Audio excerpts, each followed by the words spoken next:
What is going on, you guys? Welcome back to the channel. Thanks for stopping in to watch another one of our videos.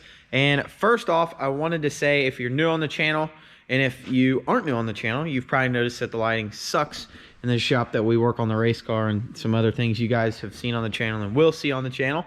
But I do want to assure you, we do have a meeting in the morning, Saturday, to meet with the electrician about getting some new lights put in here, LED. So hopefully the lighting is much better for the videos, but for now, just bear with us, and we'll take it the best that we can and use the light on the GoPro as much as we can. Try not to blind people, but yeah, just wanted to throw that out there for you guys in case you're wondering why the lighting sucks so bad. We're doing our best, and we are gonna hop right into working on the race car today. We're gonna hopefully get most of the welding done on it. Like I mentioned a few videos ago, there's just a ton of welds we don't like, and we want to go over these with the grinder, clean them up, fill them over, and just a couple other little different things. There's more fabricating we're going to be doing to the cage and a couple different braces and stuff you guys will see in a later video. But today's plan is to get that done and finish up the trailing arms and the rear end and see what else we can get into. But for now, let's get moving on this car. So first things first, what we need to do is these lower trailing arms here. They're the matching ones, the top ones you guys seen, run from the frame to the bottom of the axle here. We need to get that one and this one out, and then we can, well actually we're not going to be reinstalling our correct ones tonight. We got to get those from Brad, the previous owner, our correct ones for this class.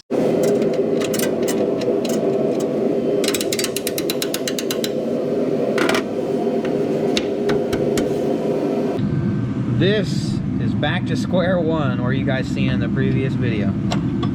Let's see how it is today. Way off still.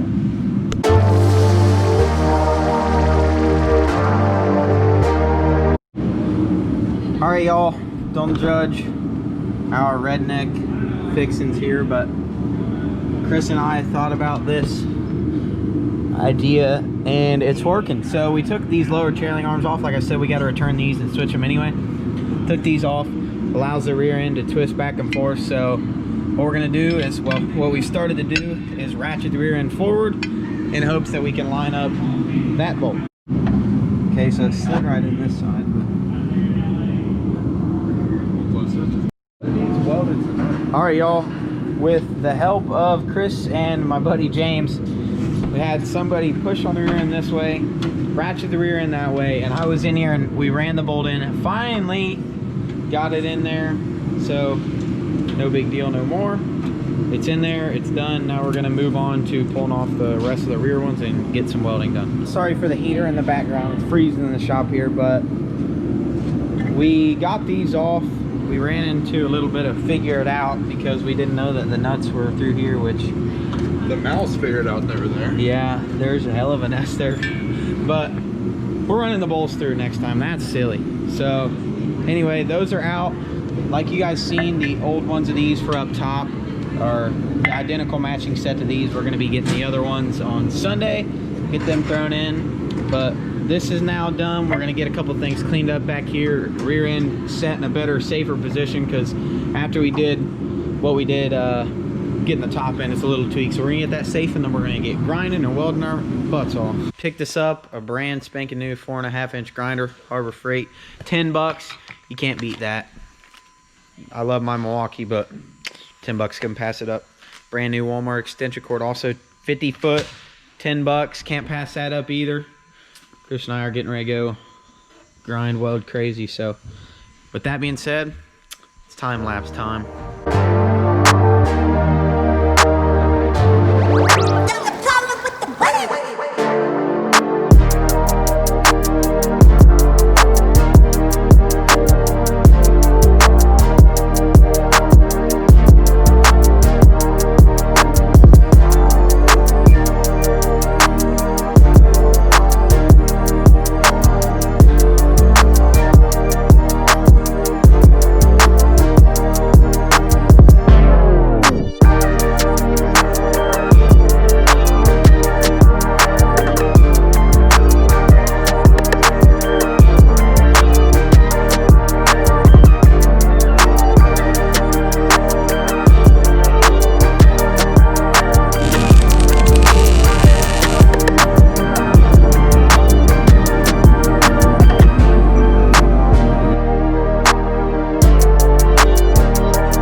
Yeah, it's not. Alright, it's alright. So much better than the others though.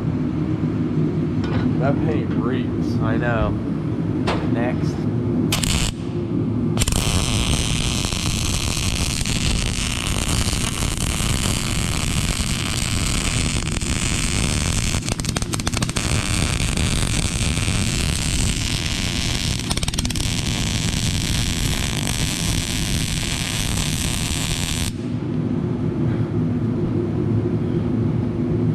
It like popped right there, and then that's where like my nozzle stuck. Right That's there. so nice. Alrighty, you guys. Spent a couple hours working on the car. It's about 11, a little after now. Got work tomorrow, so we're not going to stay too late, but we got quite a bit done. We got pretty much everything we wanted to weld up here done. As you guys can see, pretty much where we welded. Mostly everything here's done. There's some welding down here that they never welded. You can see that gap there. We need to get all that touched up. Mostly everything here, thanks to Chris, he came out and helped out big time getting these welds in there. Couldn't do it without him. I'm not a welder. But I've started cleaning up some other places. There's this main junction. There's a few spots inside the car. Some of this tubing here. And then mainly, we've got a little bit of welding here, there, and there. Both sides. That will pretty much do it for the welding on the car. And what we're going to do is we are going to run an X from the rear to the corner, and one from there to this corner, run an X in the rear here. And then there's a little bit more welding we got to do. We got to plate up this whole side. Once that's done, the X is ran and all these welds are finished up. That's gonna pretty much do it. So we pretty much got all the welding done today. There's just a little bit more we're gonna finish up tomorrow, but we're gonna close out this video here. That's gonna do it for this video, guys. Thanks for watching. We got quite a bit done, quite a bit of welding. There's a lot of labor that goes into grinding out all these welds and cutting pieces of metal, and it's just really intensive in this process. So thanks for tuning in on this video, and we will catch you guys in the next one because we are working on the Enduro car. Don't forget to smash the like button on your way out. Hit the subscribe button because we got a bunch of good stuff coming for you guys. Thanks for watching.